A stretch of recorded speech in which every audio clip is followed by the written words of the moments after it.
ایک بزرگ تھے پیر سید فیض الحسن شاہ صاحب آلو مہار شریف والے، بڑے قابل تھے، عالم تھے، درویش تھے۔ اگر آپ موبائل چھوڑ کے میری بات پہ توجہ کریں تو مجھے زیادہ خوشی ہوگی، اللہ تعالیٰ خیر کرے۔ یہ ویسے جس نے بنائے تھے اس نے لکھا نہیں تھا کہ ہر وقت ہاتھ میں ہی رکھنا، یہ اس نے نہیں کہا تھا۔ یہ ایجاد کرنے والے نے تھوڑی کہا تھا کہ یہ میں نے اس لیے بنایا کہ اس کو ہاتھ میں رکھنا، ہاتھ میں تسبیح رکھا کرے، یہ جیب میں رکھنے کے لیے، جب بجے تو باہر نکالے، مہربانی فرمائیں، اللہ کو جزائے خیر عطا فرمائے۔ اب تو نا جی ایک دوست ایک دن بڑا دور کا سفر کر کے آئے اور انہوں نے کئی دفعہ مجھے یہ باور بھی کرایا کہ میں بڑی دور سے آیا ہوں۔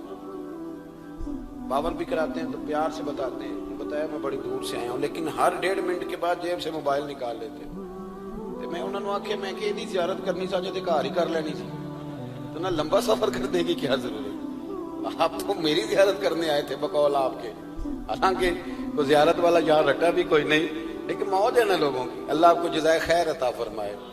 آج تو مجھے شفیق صاحب نے کہا تھا کہ آپ نے لائیو تقریر کرنی ہے لوگوں کے بیچ بیٹھ کے، مجھے کیا پتا تھا کہ وہاں بھی ریکارڈنگ کرانے جانا ہے۔ آپ مہربانی کریں، آج تو آمنے سامنے بیٹھے ہیں نا جی، اللہ تعالیٰ آپ کو جزائے خیر عطا فرمائے۔ چلو تھوڑا سا سامنے بیٹھ کے بھی بات، وہ کسی نے کہا تھا کہ اثر کرے نہ کرے سن تو لے میری فریاد، نہیں ہے داد کا طالب یہ بندہ آزاد۔ آپ میری بات پہ توجہ کریں گے، سید فیض الحسن شاہ صاحب آلو مہاروی رحمۃ اللہ علیہ، ان سے ایک بندے نے پوچھا کہ حضرت عائشہ صدیقہ افضل ہے کہ سیدہ فاطمہ زہرا؟ آپ فرمانے لگے تجھے کیا مصیبت بنی ہے اس بحث میں پڑھنے کی، جو لوگ بڑے ہوتے ہیں وہ بڑے ہی ہوتے ہیں، جو بڑے ہوتے ہیں وہ۔ کہنے لگا جی آپ عالم کس بات کے ہیں، سوال کا جواب ہی نہیں دے رہے۔ فرمانے لگے چلو دے دیتے ہیں۔ حضرت پیر صاحب فرمانے لگے کہ عائشہ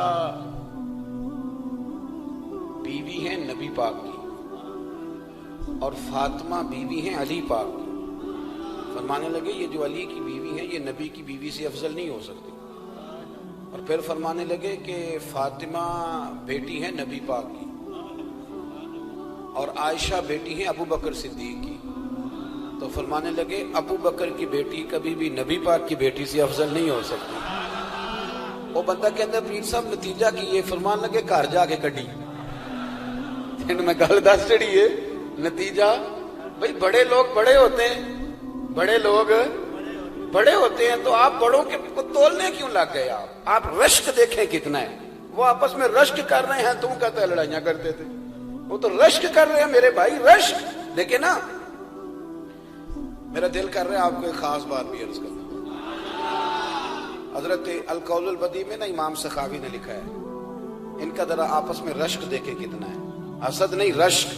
یہاں تو پیروں کی کرامتوں پر بھی پوری جناب وہ لڑائی چلتی ہے، پوری لڑائی کہ میرے پیر صاحب کی زیادہ ہے، وہ کہتا ہے میرے پیر صاحب کی زیادہ ہے۔ وہ خدا کا خوف کریں، پیر کی کرامت نہیں ہوتی، پیر کی استقامت ہوتی ہے، سنت شریعت پر پابندی ہوتی ہے، وہ جتنی زیادہ پابندی کرے اتنا زیادہ باعث سے کرامت ہے۔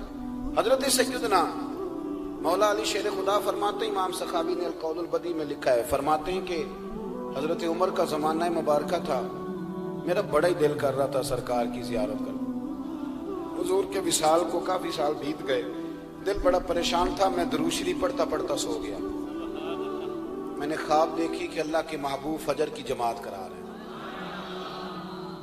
چر ہویا مینوں ترلے لیندیاں کدی موڑ میرے ول واگاں، جے خواب میری وچ ایک وار جے آویں میں ساری عمر نہ جاگاں۔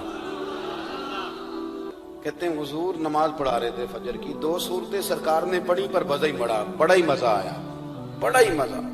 کہتے ہیں نماز مکمل کر کے نا تو سرکار نے صحابہ کی طرف رخ نور کیا تو ایک صحابی کھجوروں کا ٹوکرا لے کے آئے، یا رسول اللہ تازی کھجوریں پکیاں قبول کریں۔ حضور نے ایک کھجور اٹھائی، صاف کی، کھائی، باقی ایک ایک صحابہ کو بانٹی۔ حضرت علی کہتے ہیں 15-16 صحابہ کے بعد میرا بھی نمبر لگا، کھجور کھائی، کھجور کا نہیں دست مصطفیٰ کا بڑا مزہ تھا۔